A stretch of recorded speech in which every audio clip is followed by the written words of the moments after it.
Oh, yes, please. I think we're ready. Okay, great. So good afternoon. My name is Zofia Kondracka, and today I'm going to talk about the American English influence on contemporary British English. So without any further ado, let's get into my presentation. But before we move on to the main topic, I would like to quickly go through what my presentation consists of.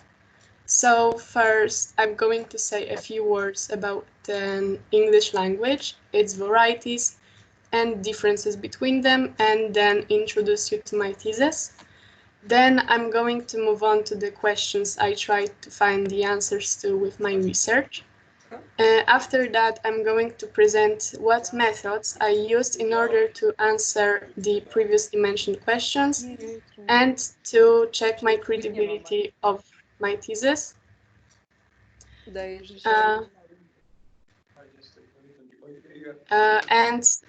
the end, I'm going to show you the results of my research and answer the main research questions.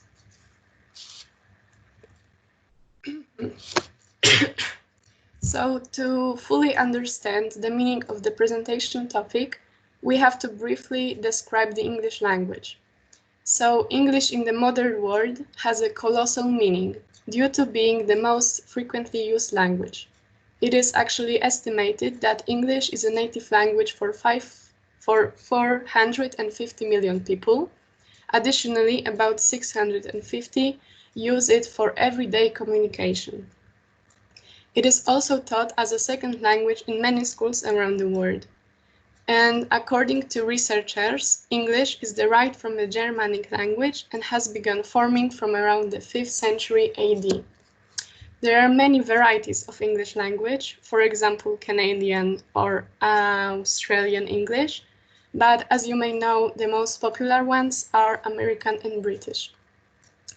So is it necessary to use American or British in front of the word English? Aren't they both the same, you might ask? The answer is no, they aren't. Here I've listed the main differences between both of those languages. First, as you can see, we have pronunciation, and I'm going to now play how the British pronounce it, and it will be followed by an American pronunciation. Oh, and I have a small question. Can you hear what I'm playing? Not really. Oh. So maybe I can play it with my phone and it will go through the speakers in my, through the microphone in my computer. Because in Microsoft Teams, there is an option to enable system sounds. I don't know if you're familiar with this option. Maybe I will check it. If you have Teams in Polish, then it's udostępnia dźwięki systemowe. It's on the upper bar of the browser. It should be somewhere else, somewhere there. But if not, then we need to somehow move on.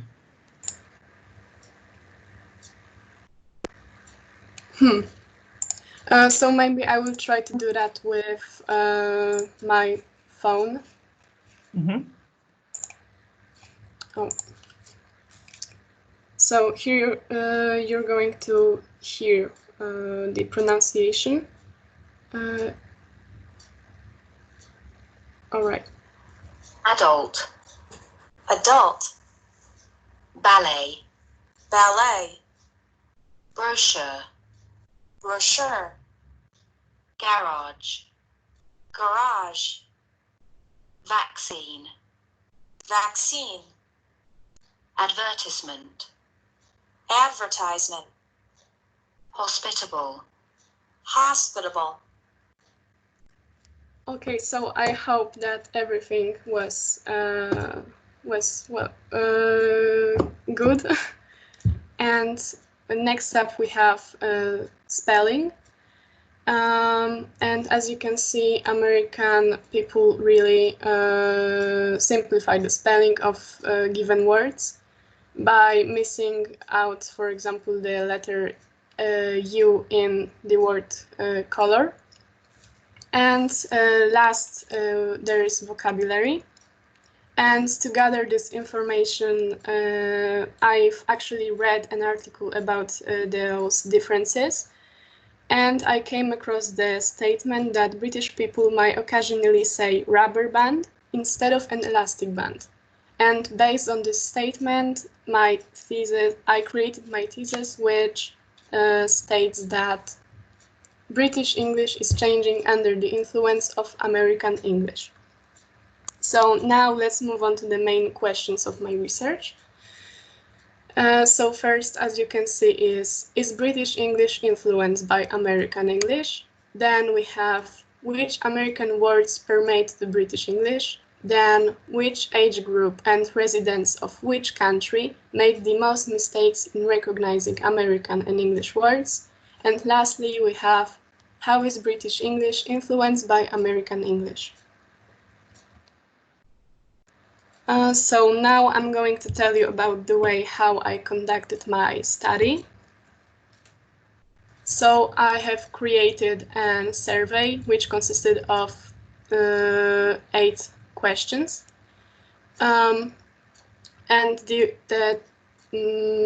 I focus the most on the 2 of them, which is 5th and the last one. In the 5th question, I asked the respondents to qualify given word into either American English or to British English. And the last in the last question, I asked them to say what they think is the reason that British English is under the influence of American. So to do that, I have turned to 20 different people of Polish nationality who live in Poland or Canada.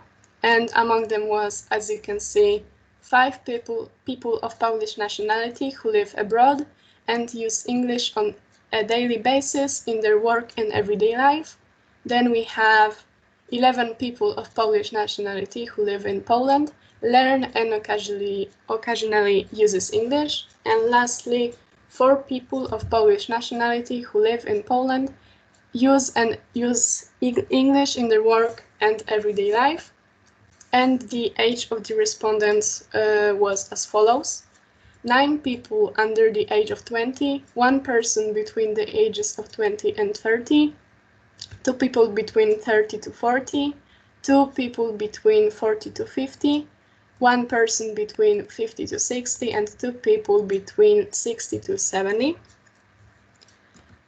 And now I would like to discuss the results of my research. Here you can see the charts which represent results of my study.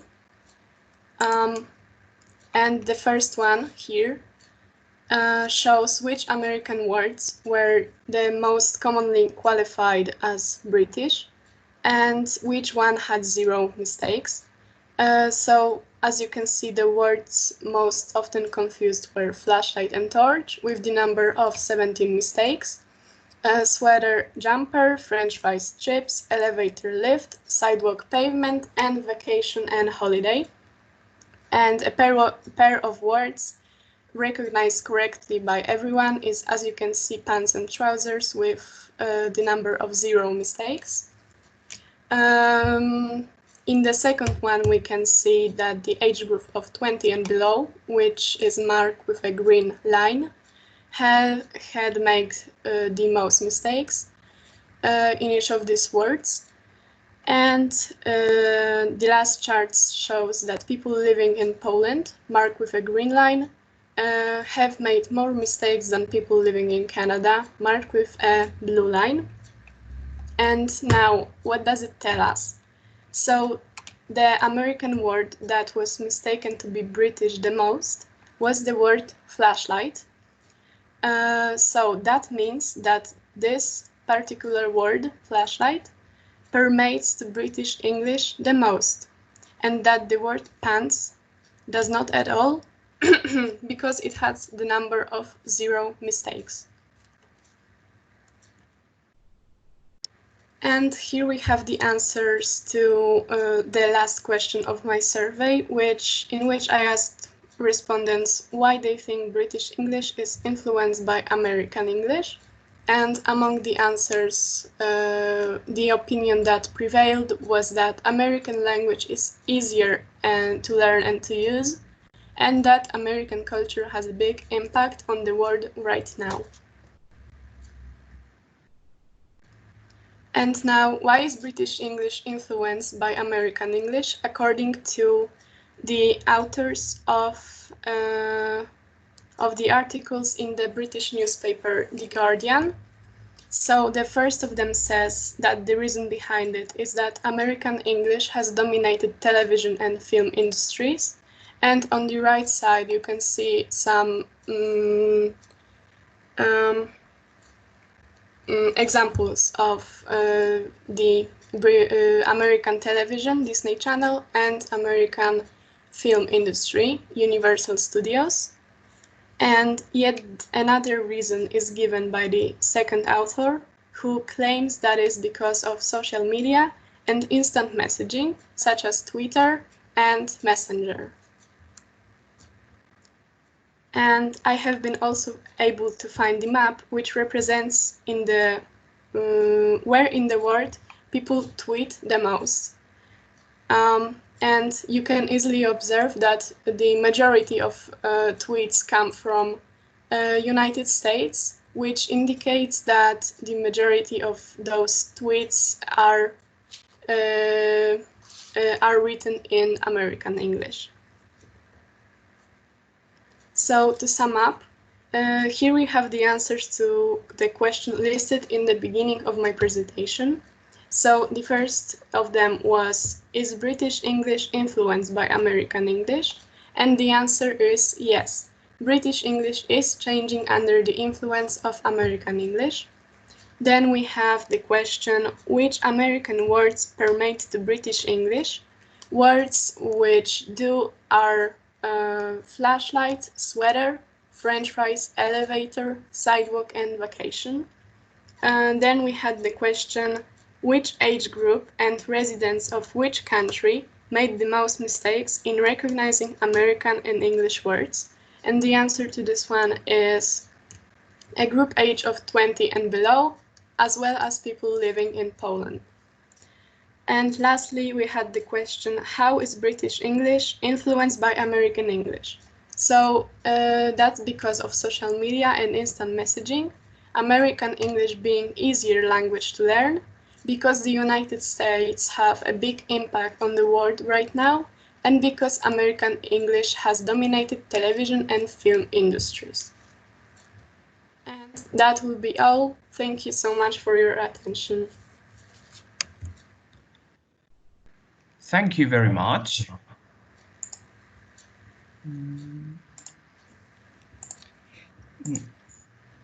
If I may.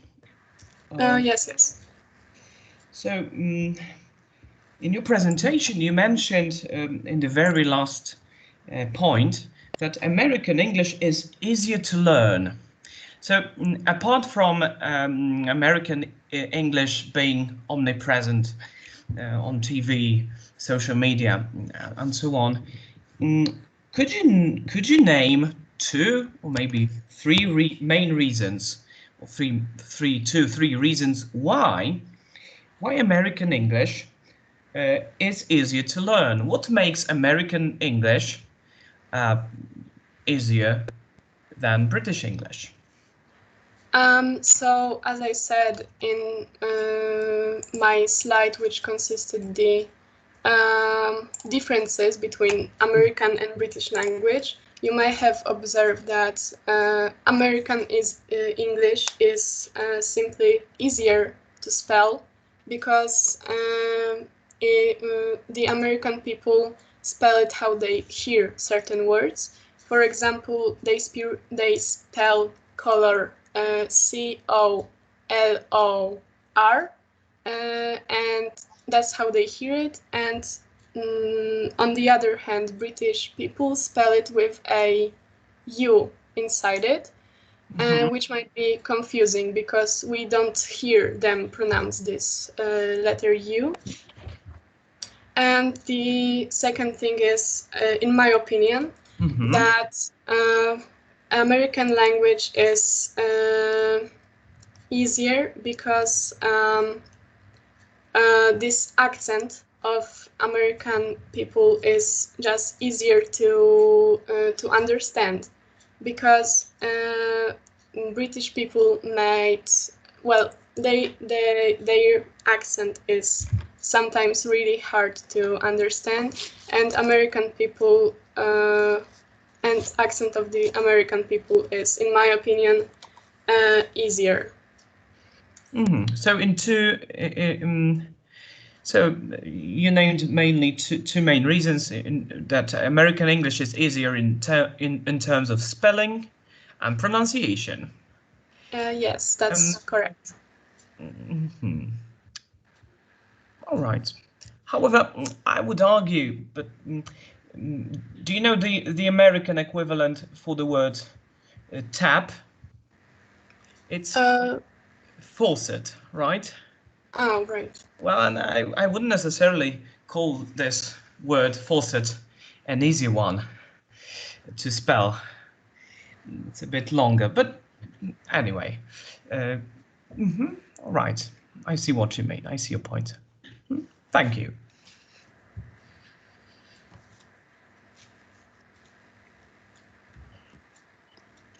Okay, Zofia, so I have one question for you. Okay, actually maybe two.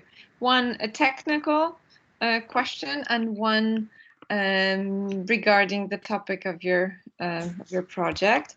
So the technical question, what was the most surprising finding during your whole project work? Would you have could you answer to that question? Anything that actually surprised you, that you had some assumptions at the beginning and then the results turned out different than you assumed?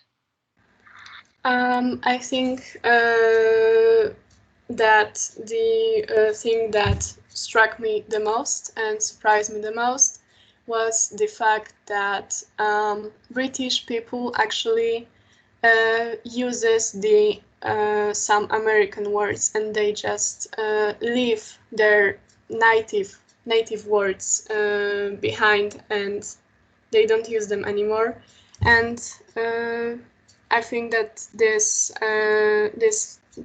fact struck me the most, because I always thought that British people were really proud of their language, and they wouldn't want to just abandon some words. Okay, do you think they do this consciously? Are they aware of the fact that they are using American words, or is it just something that happens? I think it's more something that happens, that yeah, because they, well, as I said in my presentation, they hear American language in television and in many films, and I think they do this unconsciously because they just heard it so many times. Okay. So one more question, which is maybe a bit tricky, but actually I was surprised when I read about it. Are you aware, because you mentioned accent or pronunciation, are you aware of which of the two accents that you studied, the American accent and the British accent, which of these two is actually the older one? And this is a tricky question. Okay. I actually think, because I read it when I was studying my bibliography, that the British English is the older language, and therefore the accent, the British accent, is older than American. and I think I read it somewhere. I read somewhere the next. No, and I think I also read somewhere that American people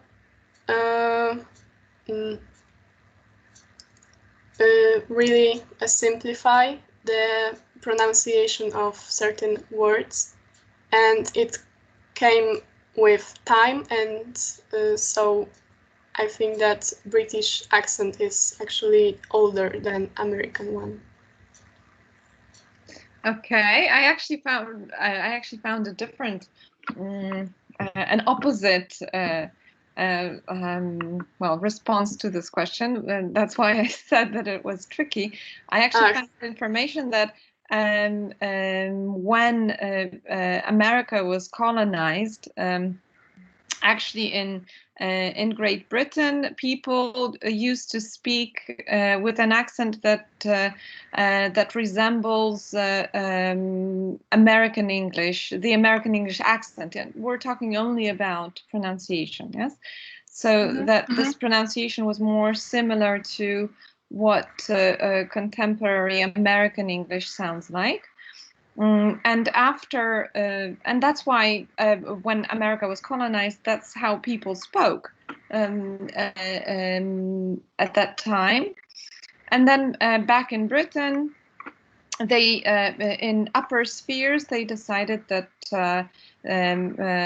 they needed to develop a more an accent that sounded more noble and posh. And that's how British English actually evolved, right? So that's the version that I have come across. That actually back in the 15th, 16th century, people in Britain spoke with an accent that resembles the American accent more. All right. So thank you for for correcting me. Okay. Okay. Any more questions? They can be in Polish as well. So I have a question for Zofia. Zofia, why did you choose this subject of the presentation? So I think I chose it because I really like English as a language and as a subject in school, and I thought that the topic of British English being under the influence of American was really interesting, and I think that's why I chose it in the first place.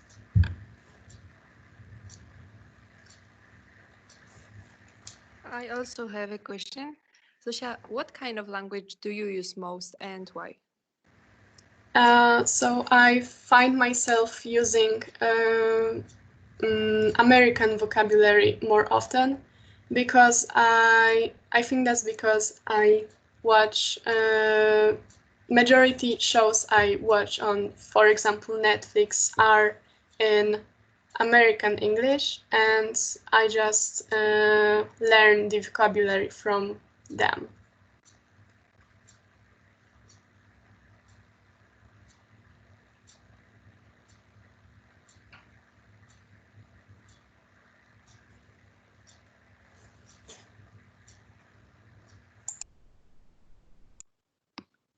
okay, does anyone else have any more questions?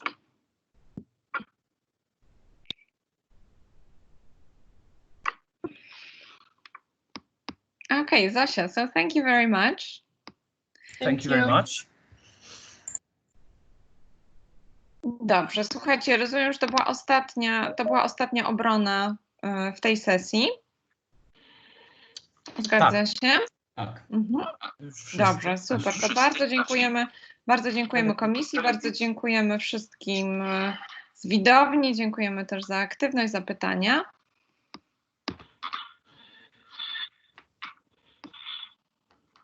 Ja również dziękuję. teraz, panie Mateuszu i panie Sławomirze, ja proponuję, żebyśmy się na chwilkę przełączyli. Ja was zaproszę może do zespołu osobno i spróbujemy chwileczkę omówić, dobrze? Te obrony z dzisiaj. Damy radę? Tak. No chyba tak. Czyli Dobra. tutaj, czyli zespół LO, czy 4-8 LO, tak? To Może być 4-8 melo. Bardzo dobrze. Czy pan Konrad ma już prąd? Wiecie coś o tym? Spróbuję zadzwonić do pana Konrada, może już. Może na przykład z panem Konradem się połączyć na głośno przez telefon. Właśnie, Tak? o, tak, to można zrobić. Może pan wydzwonić, panie Mateuszu? Tak, oczywiście, już dzwonię, Dobra. zobaczymy zaraz. To ja zacznę spotkanie na osobę. Nie usłyszałem, tu zostałem, czy przełączamy się? Nie, przełączymy się. Ja was zaproszę za chwilę do innego zespołu. Skończyli. Dobra, do usłyszenia. Dasz radę dołączyć do zespołu 4-8 LO, czy nie? Nie dasz. Dobrze, słuchaj, bo jest opcja, że ja cię na głośnik po prostu przełączę. I tak sobie poobradujemy w zespole 4-osobowym. Tutaj z panem Sławomirem, z panią dyrektor. Dobra. To...